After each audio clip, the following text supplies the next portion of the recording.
Hello, my name is Elizabeth Macias and I work here at eirix on the U.S.-Iraq Higher Education Partnerships Program, and welcome to the final HEP grant writing webinar. We're very pleased that you're here. I'm happy to introduce Dr. Gary Gaffield, who was the retired assistant provost for international partnerships at the University of Kentucky, and he has done a lot of work with eirix and other groups on small grants that bring together U.S. and Iraqi faculty members to engage in partnerships that help to develop higher education system of Iraq. So I will be here to provide support and fielding questions if I can answer them in the chat box. If you don't get your question answered today, please do email them to the HEP Iraq email address, and we'll get back to you. Dr. Gaffield, are you ready to take it away? I am. So away I go. Thank you, Elizabeth. Good morning. My name is Gary Gaffield, and as some of you know, I directed the Iraq University Linkages Program for the U.S. government in 2010 and 2011. I'm very pleased that the U.S. government's higher education partnership programs have continued their successes under eirix's leadership. Pleased to have all of you participating in the program, and pleased once again personally to be speaking to friends and colleagues in Iraq. It's been a couple of years since I've been in Iraq, and as an American, I'll have to say I miss visiting, and I miss the people that I met and the friends that I made there. Let me start today by reviewing the four topics that I'll cover in today's webinar. The first two are essential background information about grants and grant making that will help you devise strategies when you're writing proposals. The third and fourth topics will tell you very specifically the parts that compose successful proposals and the kinds of things that you should include in each part. So the four topics I'll cover today. Why are grants made? What does understanding their purpose tell you about a grant recipient's role and responsibilities? What are the essential components of a persuasive proposal? And what steps should you follow to write your proposal? So let's begin with the first topic, why are grants made? You should think of funders, the people who make grants, as nonprofit venture capitalists. Like a venture capitalist, they have money and they're looking for an investment opportunity. Like venture capitalists, they have very clear missions and goals. They have targeted objectives in mind that they want to accomplish with their money. Like venture capitalists, they have resources to invest. They want to use those resources to accomplish their mission and goals. And keep in mind that they want to use their money to accomplish only those mission and goals. One thing you're never going to persuade a funding agency is to change its mission and goals simply because you have a worthy idea and a worthy goal of your own. And finally, like venture capitalists, funders are looking for partners that can help them accomplish their mission and goals. Keep in mind, because of that, you cannot think of a grant as anything like a charitable gift. Funders are not looking primarily for needy organizations. Above all, remember, what funders are looking for are potential partners to help the funder achieve its mission and goals. So, what makes an organization an attractive partner? A good partner has its own clear mission and clear achievable goals. One or more of a partner's goals align with the funder's goals. In other words, a good partner has one or more goal in common with the funding agency. The partner has the capacity to complete a complex project. You have ability. You're going to actually be able to get some work done. A good partner also has a project in mind, a specific project it wants to perform. A project in mind that will, one, achieve one of its own important goals, one of the partner's goals, and two, will also achieve simultaneously one of the funder's important goals. Remember, what funders are looking for are projects that will produce a return on investment for them. Now, what will a good proposal accomplish? As you submit a proposal, think of it as much the same as submitting a proposal, a presentation of a business plan to a prospective investor and business partner. A grant proposal, like a good business plan, will convince the funder that one, you are able to perform the work that you propose. Two, you can bring it to a successful conclusion. Three, when you complete the work, it will produce significant results. And four, by achieving those results, the completed project will have furthered the funder's mission.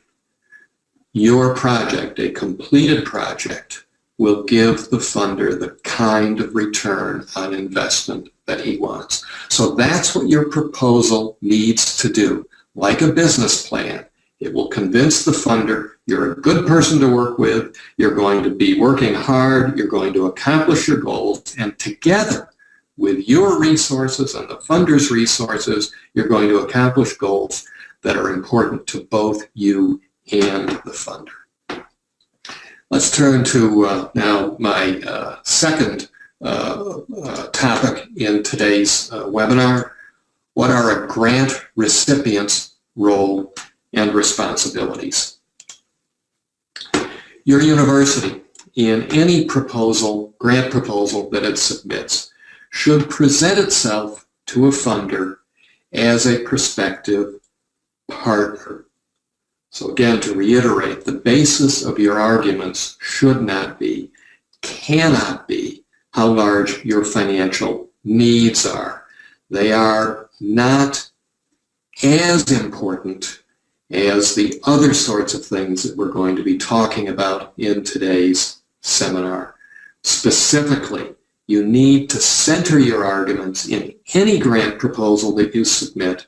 Center your arguments on the value of your project to both your university and to the funder, and explain how your project will help the funder accomplish its own goals as well as your university's goals. So the basic argument that you make in any grant proposal is not, we are so poor and we need money. Rather, the basic argument you make is, we have a great idea for a great project that will accomplish something important for our university, and it will also further the goals of the funding agency. Now, the third topic in today's webinar, and this is where I will spend the bulk of my time today, reviewing the 8 essential components of a grant proposal. They are the statement of a problem or opportunity. In a grant proposal, you need to describe a problem that you're going to solve or an opportunity you'll take advantage of. A project description, a description of the work that you will be doing. A description of your institution's situation, capacity, and commitment. an evaluation plan, a plan that will demonstrate that you are going to be able to evaluate your work so you know whether or not you have accomplished something. A dissemination plan, a plan that you will follow to publicize your work. A budget, which explains what you plan to spend money on, how you will spend the grant money, and how much each item that you're spending money on, how much each item will cost. And then depending on the grant program you're responding to, there may be two other components of a proposal, a set of attached documents, a set of attachments, and an abstract, a very short summary of your proposal. Let's move to the first one, which is the statement of problem or opportunity. As a way of introducing this subject, let's again put ourselves in the shoes of a funder and try to imagine how a funder approaches a grant program. Funders see themselves as change makers, not just grant makers. They're not just giving away money. They are giving away money for a purpose, and that is to make a change in the organization that receives the grant. So, as a consequence, you must describe the problem you will solve or the opportunity you have in front of you to accomplish an important objective.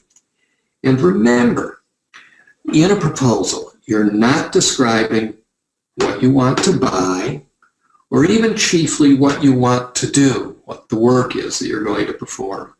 But above all else, what the main point you want to get across in a grant proposal is what you will achieve if you are awarded a grant. Because of that, your proposal should answer the following questions. What is the problem to be solved or the opportunity to be seized? What's its significance? Because remember, it has to be something that's worth doing. It has to be a significant problem that your institution faces, or an opportunity that will yield significant results if you act now. If you're solving a problem, explain what you believe its causes are. And probably the key item in this list of subjects that you need to cover in your discussion of problem or opportunity is, what are your objectives? What will you accomplish if you receive a grant? What result do you hope to produce? What impact will this project have? What change will your project make? When you complete your work, what will be different or better at your institution? And then specifically, who and how many will benefit from your work? And then finally, is there anything about your project or your approach that makes it unique or worthy of replication?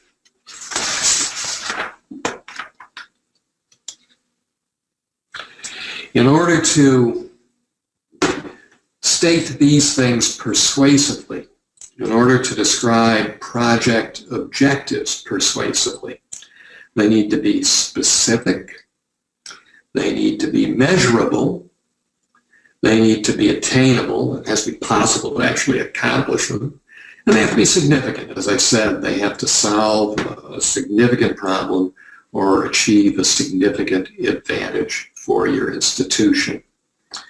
One thing, let me say it in passing, but it's important to note, it's a stylistic, also it's a substantive aspect to this as well.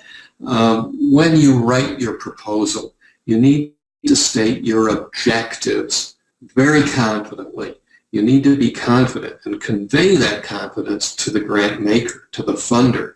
You need to say, we will do this, this, this, and this. Not merely we will try to do this, this, and this, but instead we will do these things. You need to express, to convey the confidence you have that if you do the work you're proposing, you will accomplish your goals.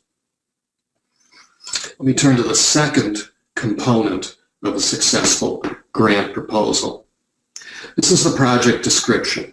And this section of a proposal explains to a funder what specifically you are proposing to do, what activities they will be supporting. The kinds of projects that funders typically support are projects that improve the performance or build the capacity of a recipient organization. Projects that will result in making a permanent change in the institution that receives the grant. Funders like projects that use the recipient organization's strengths to solve problems that align with the recipient organization's energies, mission, and goals, and that are capable of being solved within the scope of the proposed work plan.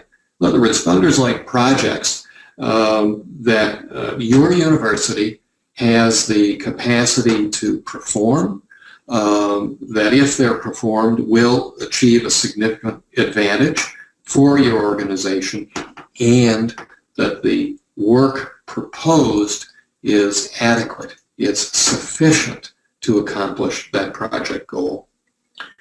And finally, funders like projects, of course, that focus the recipient's efforts, your university's efforts, on activities and on beneficiaries that are important to the funder, not just to you, but to the funder as well.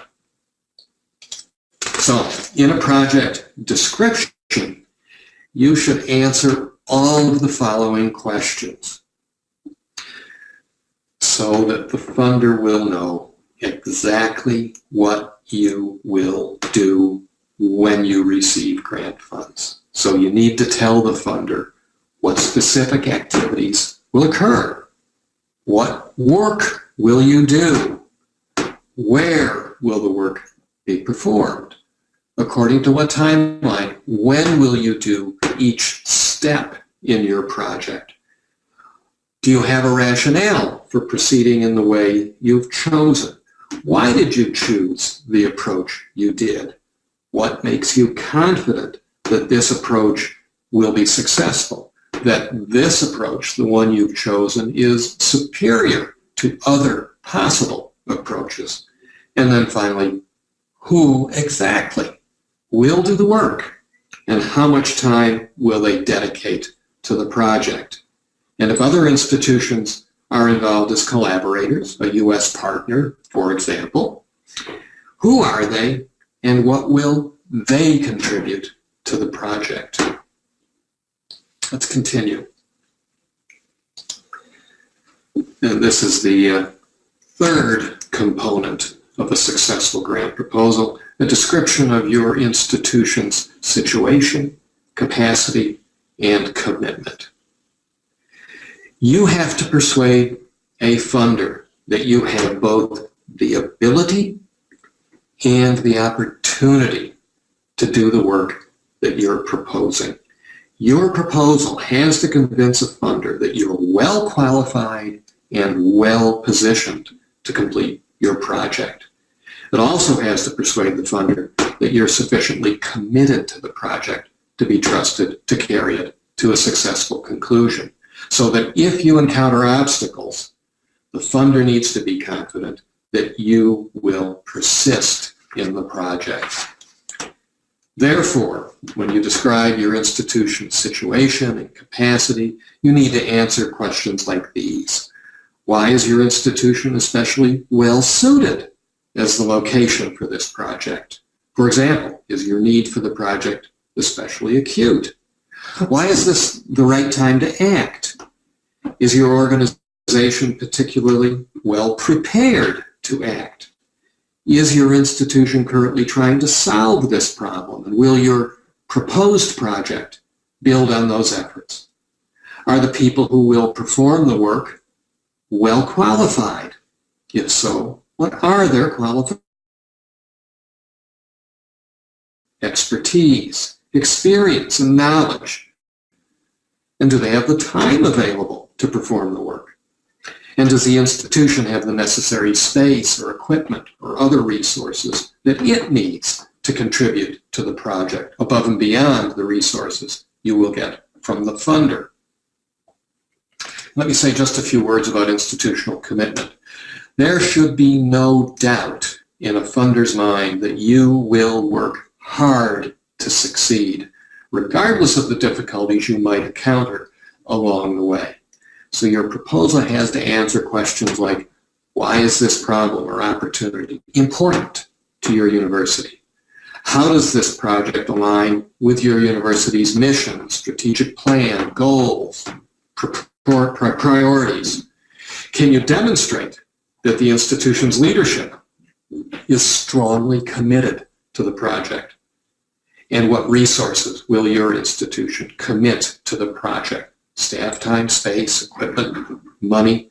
The more you can commit in the way of resources, the easier it is for a funder to believe that this is important to you and you will persist with the project regardless of the difficulties you run into. Let me turn now to the fourth component of a successful grant proposal, the evaluation plan. A funder needs to know whether you've accomplished anything. So how do you do that? You do that by preparing an evaluation plan. So the funder knows that you are monitoring your accomplishments and can report on your accomplishments and also on instances where you might have fallen short in reaching your proposed goals.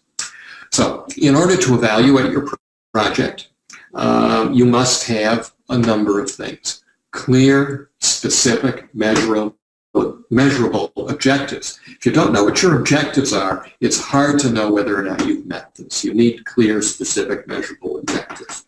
You need clearly stated criteria for success, including, if appropriate, a list of outputs, deliverables, and products of the project's activities. For example, if you're proposing a curriculum revision project, you want to revise the curriculum in, let's say, your engineering program, the deliverables might include such things as new curricular materials, new syllabi, and the like. And that would be a very clear, measurable objective. We will produce new syllabi for all 11 intermediate courses in chemical engineering. Then it's a very easy matter to know at the end of the project whether you've actually done that. You need a system to collect relevant data, including baseline data, where you are as the project begins. You need a system to use your data to measure your project outcomes. And you need sufficient resources to gather and analyze your evaluation data. Collecting data is only half the work that needs to be done. So you might wish to hire a consultant to create your evaluation plan and then later on conduct the evaluation. If so, most funders, and you will usually find this in a request for proposals, but most funders would be willing to provide grant funds to hire a consultant to prepare an evaluation plan and conduct an evaluation. One of the key points, one of the key purposes of having an evaluation plan is to begin the plan when the project begins so that you can track your progress. If you do that, if you begin evaluating from the very beginning of your project, then you will know if your project is not succeeding as planned, and you will be able to make timely changes to the project plan before the project fails. Let's turn now to the fifth component of a successful proposal, and that's a dissemination plan. A dissemination plan enables a funder to know that it will be able to achieve greater good from the work you perform than just the results it achieves at your university. It broadens and enlarges the impact of your project. Many funders would be very pleased to know if your project could have an impact beyond your own university. One way you do that is by publicizing your work to other institutions that are similarly situated and face similar problems. And you can propose in your grant proposal, you can propose sharing the results of your work through such things as presentations at professional meetings, workshops that you would conduct for other institutions, publications, scholarly articles, manuals, copies of the project deliverables. So, for example, in the hypothetical example I mentioned a few minutes ago, a curriculum revision project, you could make the new syllabi that you've created for your chemical engineering program, you could make them available to other universities that also teach chemical engineering. You could create a project website to disseminate information on your work. And of course, you can always share your project's results with the Ministry of Higher Education or other government entities that might be interested. The sixth component of a successful project is the budget. This explains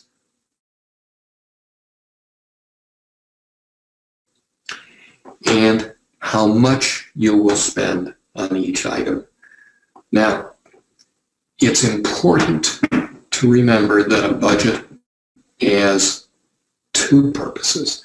And if you keep both purposes in mind, it will assure that your budget has the sufficient detail to be a successful budget. The first purpose of a project budget is the one I'm sure that you can most readily imagine. The first purpose of a budget is to explain your request. It shows how you arrived at the amount you want funded. It provides detailed information on the total cost of your project. It explains the basis of your calculations.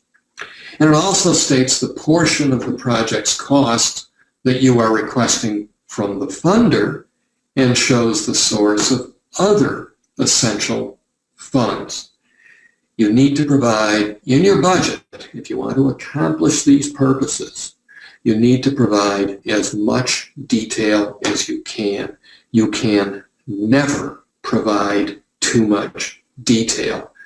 The better a funder understands exactly what you plan to spend money on, exactly what you plan to buy, and exactly how you arrived at the numbers that you've put in your budget, the more they understand, the more likely they are to understand your project, the rationale for the project, and the justification for your requesting the amount of money that you've requested. You don't want to make a reviewer wonder what any portion of your request will pay for. But that's the first purpose of a budget. Remember, there is a second purpose as well. A good budget with sufficient detail will build the funder's confidence in your capabilities, will build the funder's confidence in your ability to carry out the project that you've proposed, and will build the funder's confidence that the project you propose will accomplish its objectives. A complete, well-constructed, detailed budget proves that you have a very realistic understanding of all of the work you are proposing and all of the relevant costs. A good budget, a complete, well-constructed, detailed budget, shows a funder that you have prepared a good work ahead of you and that you know the resources you need to bring your project to a successful conclusion. So that's the first principle related to budget. It needs to be complete, needs to be well constructed, it needs to be detailed. There's a second principle you need to keep in mind when you create your budget. The budget and the technical proposal, the prose that you write, the text of the proposal itself must match in every detail.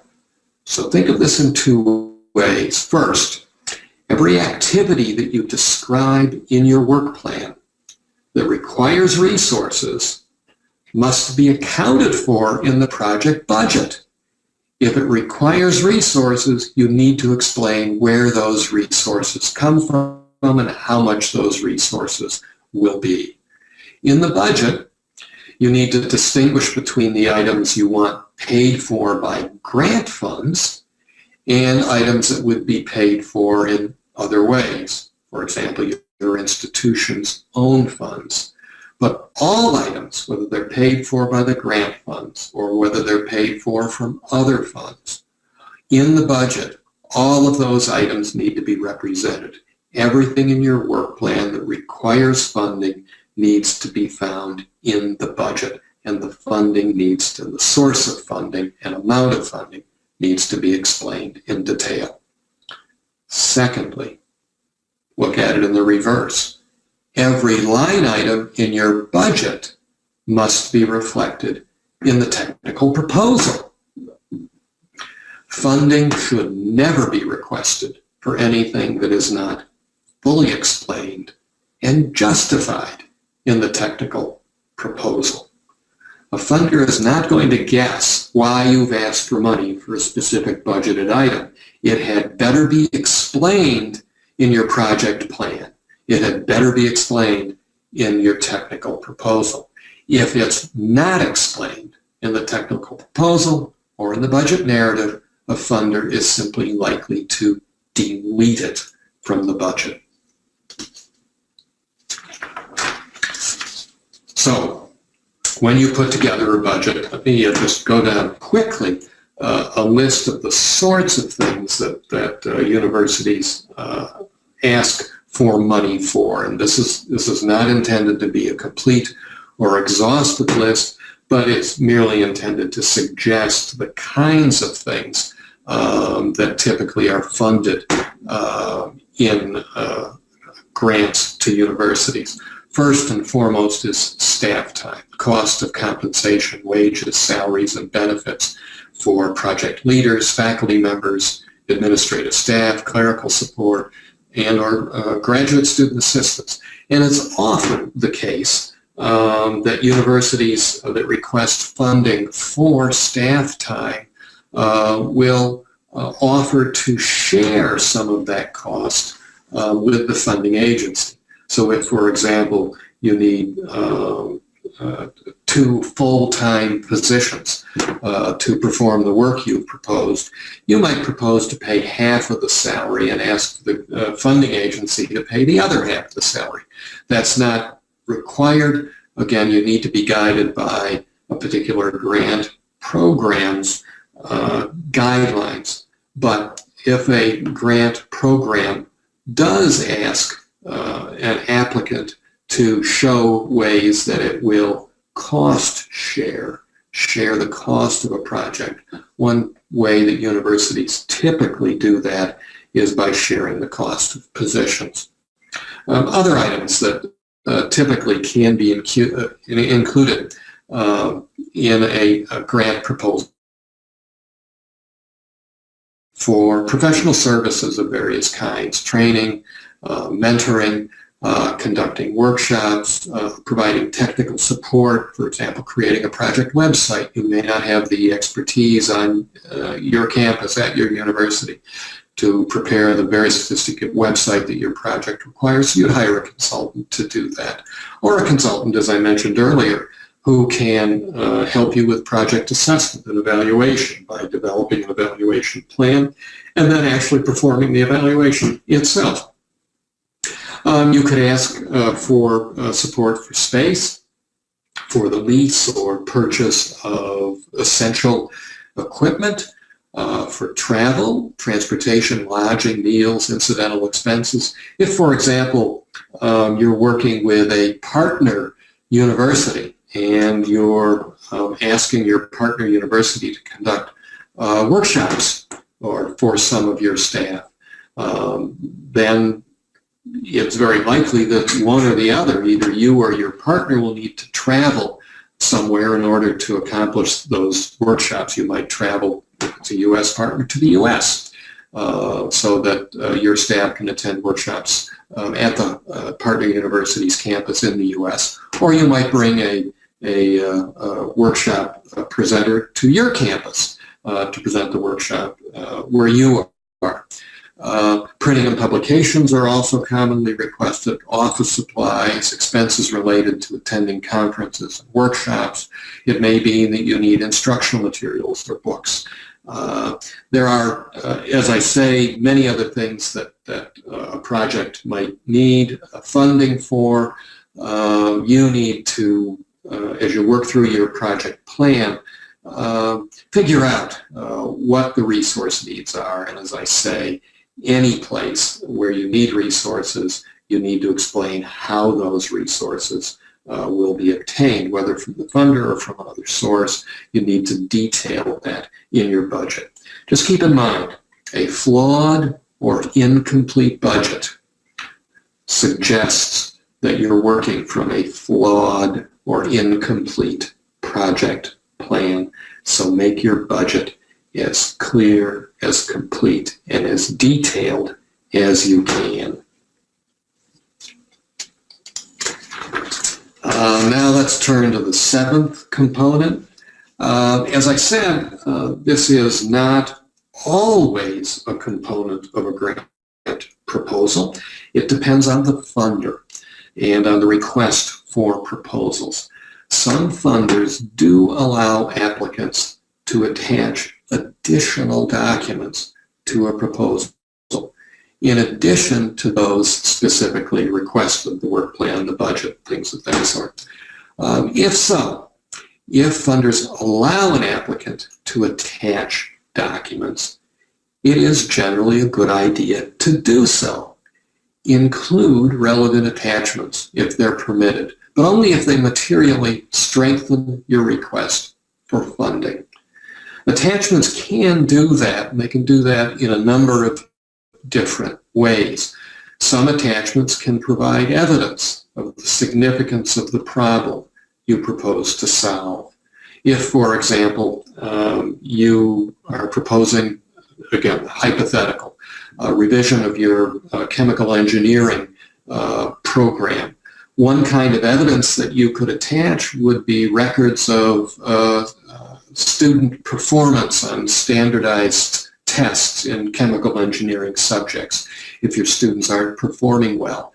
That would be the kind of additional evidence, a document that you could attach that would demonstrate the need for the reform proposal that you're making. An attachment also can provide evidence of the difficulty you faced in addressing a problem, possibly by showing that you've made other unsuccessful efforts to solve the problem. Attachments can demonstrate your institution's commitments and priorities, and in that way they can confirm your interest in your project. For example, if your institution has a strategic plan that it formally adopts, or your provost or senior academic officer or president or chancellor or assistant chancellor has a set of annual goals. If they coincide with the project you're proposing, that would demonstrate your institution's commitment to your project. And that's the sort of thing, that document could be attached to your proposal. Attachments also can demonstrate that your institution is situated appropriately to perform the work that you propose, or that they could demonstrate that you're well qualified to perform the work. Attachments could include, let me give you just a few examples of the kinds of things that you might attach to a proposal, but again, only if attachments are allowed. Attachments can include letters of support from other entities that have an interest in the problem you are addressing. So, for example, your Ministry of Higher Education and Scientific Research might be willing to write a letter that would endorse the importance of, let's say, reforming your chemical engineering curriculum. So a letter of support could be attached. Letters of support from affected populations. Letters of support from collaborating institutions. You also could attach CVs, resumes of project staff. And if you do that, you should prepare the CVs and resumes specifically for this project so that the CVs highlight the project staff's relevant skills, relevant experience, and relevant successes with similar projects. The CV should be a summary of your project staff's qualifications, and it should call attention to those things that make your staff particularly well qualified to participate in this project. Attachments also could include statistical information or other information that can place your project in a broader context to confirm its significance. For example, again, referring to the chemical engineer, the hypothetical chemical engineering curriculum reform project, it might be a very high priority with your national government or your regional government to improve capacity within your region or country in petroleum engineering. And if that's the case, then your project to improve your chemical engineering curriculum would play a key role in that broader regional or national goal. So an attachment could place your project in a broader context to confirm its significance. Now again, let me reiterate, some grant competitions do not allow additional attachments. If they're not allowed, then of course do not include them. The eighth component of a successful and last successful component of a successful grant proposal is an abstract. Now some funders require applicants to submit an abstract, and if so, you need to prepare it very carefully. You need to keep in mind that when a reviewer reads a grant proposal, if the proposal requires an abstract, that's where the reviewer will go first. That's what they will read first. That's where they will get their first idea, a general idea of what it is that you're proposing, what you're asking money for. Because they read it first, the reviewer's initial assessment of your project will be based on the abstract. So your abstract needs to be prepared carefully so that it explains that you are pursuing a worthy goal, that your project plan, the activities you're proposing make sense methodologically. You need also to be able to explain what you're doing simply and clearly so that the reviewer knows that you have a very clear understanding of your work. If your abstract is complicated or confusing, the reviewer might infer that you're confused about what you're doing. In addition, the reviewer's initial assessment not only of your project, but the reviewer's initial assessment of your qualifications and abilities will also be based in part on the abstract. By reading the abstract, the reviewer will begin to draw conclusions. Can the applicant succinctly state a coherent rationale for the proposed project and clearly explain the project's work plan? Because of this, because of the importance of the abstract in forming a reviewer's initial assessments of your proposal, An abstract needs to be logical, complete, and persuasive. An abstract typically is 1 or 2 paragraphs long, a page long, a little more than a page, a little less than a page. An abstract should, by itself, state the case for your project, so that if a grant maker, a funder, has only the abstract to go on, it would have sufficient information to decide whether or not this is a worthy idea that will likely be accomplished by the proposer. So you need to state, when you're writing your abstract, there are a couple of things you need to state in the abstract. They need, because of the brief length of the abstract, they need to be stated as succinctly as possible, but you need to cover the following items. How does your project fit the funder's interests? Why is it important to do it? Important for you now. Why is your institution proposing to do the project? Who will lead the project? What activities will be performed, for how long, and at what cost? And who will benefit, and in what ways will they benefit? Let me turn to my final point, my final topic today, and that is organizing and writing a successful proposal. When you put pen to paper, and this is actually picking up a pen or sitting at a keyboard and sitting down to write your proposal, you need to write with conviction. Remember what I said earlier. Write very clearly, we will accomplish these goals, not we will try to accomplish these goals. Write with conviction. You need to be specific, clear, straightforward, and to the point. Make sure that your proposal would be understandable to a well-informed non-specialist, because the reviewers are likely not to be specialists. If you're writing a chemical engineering curriculum reform proposal, odds are the reviewer is not going to be a chemical engineer. So don't use jargon.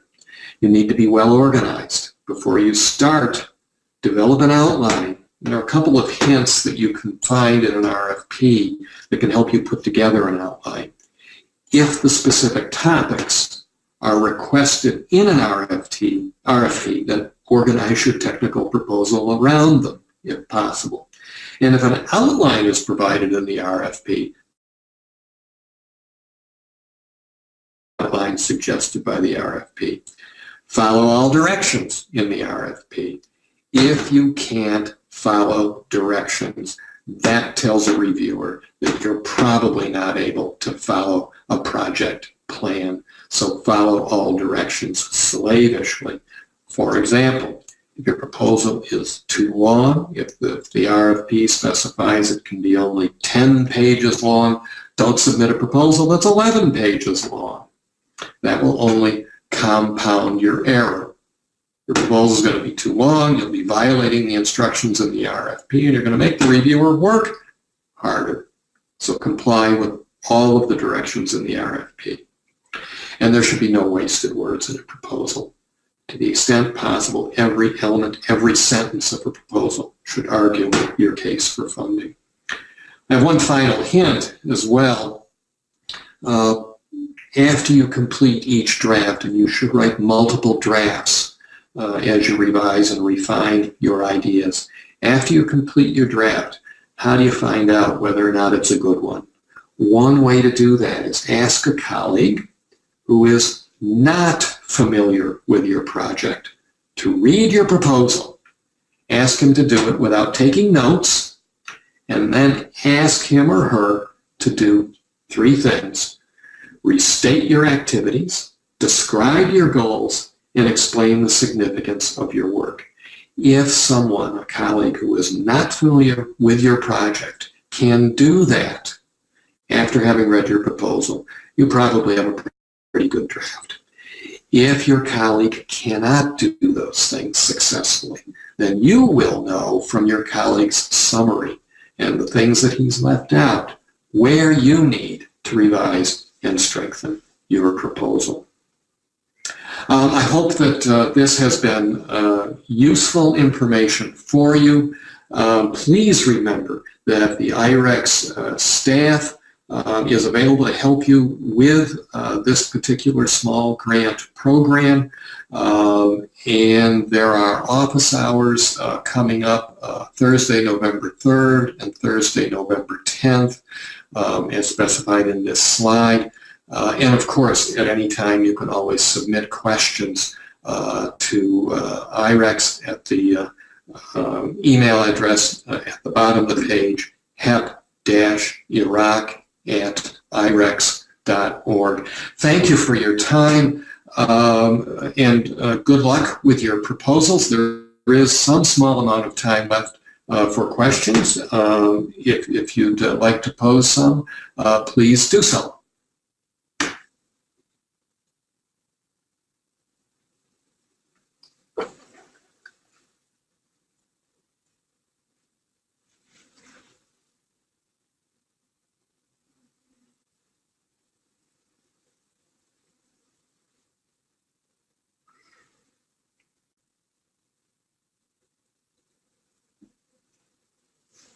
Are there any questions?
Hello, this is Elizabeth. Sorry, I just returned. We had a fire drill, and now I am back.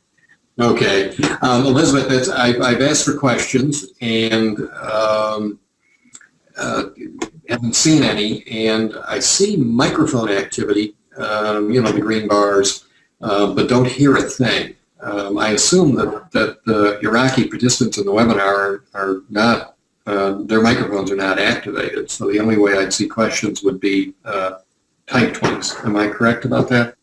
Yes. Do you see them in the questions bar of the GoToWebinar panel? No, I see nothing. Hold on. No, I see nothing there at all. Well, I see a number of questions, and but we're just about out of time. Is that so? What I will say is, people who have questions, I will type this in the chat box for all to see, and they can send them to the HEP email address, and we will get back to you as soon as we can. Yeah, and Elizabeth, if there are questions about this particular webinar, not related to the HEP grant program, but about